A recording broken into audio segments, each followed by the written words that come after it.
যে আশা আক্ষেপ নিয়ে আমরা বাংলাদেশের খেলাটা দেখি, সেই অনুযায়ী আমাদের আশাটার পূরণ হয় না। দিন শেষে আমরা একটা লজ্জাজনকভাবে পরাজয় বরণ করি। বাংলাদেশ ক্রিকেটটা সাম্প্রতিক সময়ে এমন বেহাল দশা যে আমরা ৩০০ রানই করতে পারতেছি না এই ওডিআই ফরম্যাটে।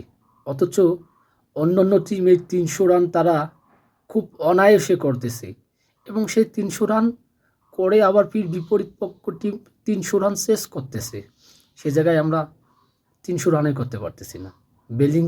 ব্যাটিং পিচ হোক, বোলিং পিচ হোক, যে পিচেই আপনারা বাংলাদেশকে খেলতে দেন না কেন, তারা ওনার ৩০০ রানই করতে পারে না। ২২০, ২৩০, সেই কয়েক বছর থেকে এই তাদের রান ২২০, ৩০, ৪০, কিন্তু এই রানটা চেঞ্জ হচ্ছে না তাদের। যে টিমগুলো এখন ৩৫০ রান করতেছে, আবার সেই ৩৫০ রানকে শেষ করতেছে বিপরীত টিম, সেই জায়গায় আমাদের মতো টিমের ওডিআই ফরম্যাটেই ৩০০ রানেই হইতেছে না। আমরা ক্রিকেটের কতটা খারাপ পর্যায়ে গেলে এরকম হয় এই ওডিআই ফরম্যাটে। আমরা একসময় ভাবতাম যে বাংলাদেশ টেস্ট টি-20-র চেয়ে ওডিআই ফরম্যাটটা সবচেয়ে গোছালো, সবচেয়ে ভালো, তারা ভালো খেলে ওডিআই ফরম্যাটটা। কিন্তু সাম্প্রতিক সময়ে বাংলাদেশ ওডিআই ফরম্যাটে, বিশেষ করে চ্যাম্পিয়ন্স ট্রফিতে যে খেলাটা দিল, পরপর 2টি ম্যাচ তার ২৫০ রান করতে পারলো না।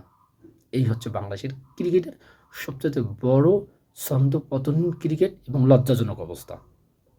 আপনি কার দোষটা দেবেন এই জায়গায়? সাকিব নাই, পাপন নাই, হাতুড়ি সিংহে নাই। এর আগে আপনি তাদেরকে গালিগালাজ করতেন, এই এটা করছে সেটা করছে, সে তার মন মতো টিম সাজাইছে, সাকিবকে বলতেন। কিন্তু আজকে কাউকে বলার, কাউকে অভিযোগ দেওয়ার কোনো কিচ্ছু নাই।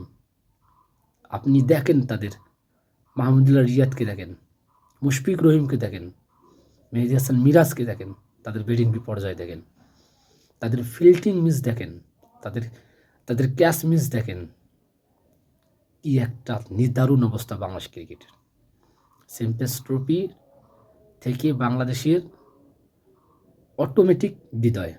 আর একটা ম্যাচ আছে নিয়ম অনুযায়ী ম্যাচ, বা নিয়ম রক্ষার্থে যে ম্যাচটা, সেই ম্যাচটা পাকিস্তানের সাথে, পাকিস্তানের ঘরেতেই খেলা আছে, রাওয়ালপিন্ডিতে খেলা আছে, এবং পাকিস্তানেরও বিদায় ম্যাচ।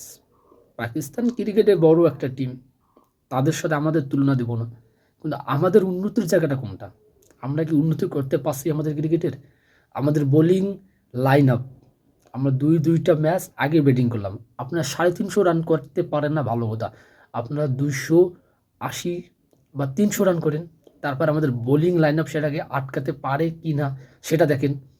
আপনি ২২০-৩০ রান করবেন আর আমাদের বোলিংকে বলবেন তোমরা এটাকে আটকে দাও, এটা তো অসম্ভব। কারণ ২২০-৩০ রানে এখন ওডিআই ফরম্যাট আর চলে না, এটা খুবই বাজে। আয়ারল্যান্ড, জিম্বাবুয়ে, ইভেন আফগানিস্তানের কথা বলেন, এরা ওর এই ২২০-৩০ রানকে ভয় পায় না। তাহলে আপনি কোন হিসাবে এই ওডিআই ফরম্যাটে ২২০-৩০ রান করে দিয়া বোলিংকে আপনি চ্যালেঞ্জ করতে বলবেন বিপরীত পক্ষ টিমকে? অসম্ভব। এখন আমাদের আর বোলিং লাইন আপের কথা যদি বলি, বোলিং লাইন আপ আমাদের সর্বকালের সেরা বোলিং। আমাদের বোলিং লাইন নিয়ে কোনো সন্দেহ নাই। তাসকিন আহমেদ স্পিড স্টার, নাহিদ রানা বারুদ কালকে ছাড়ছে, এক একটা বারুদ। Mustafiz Rahman cutter master, best বলার। কিন্তু কি করবেন, তাদেরকে তো আর এই ২২০-৩০ রান দিয়ে আটকানো, একটা টিমকে, নিউজিল্যান্ডের মতো টিমকে আটকানো খুব কঠিন, খুব কঠিন।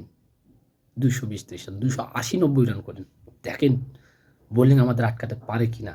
আপনার ভালো ফিল্ডিং করেন, ক্যাচ মিস করলে কি হবে? ৩টা চান্স ছিল কালকে, একটা রান আউট ছিল, 2টা ক্যাচ ছিল। মেহেদী হাসান মিরাজ, মাহমুদুল্লাহ রিয়াদ 2টা ক্যাচ মিস করছে বাংলাদেশ। এইরকম বাজে ফিল্ডিং, বাজে ব্যাটিং বাংলাদেশের আর চলে না।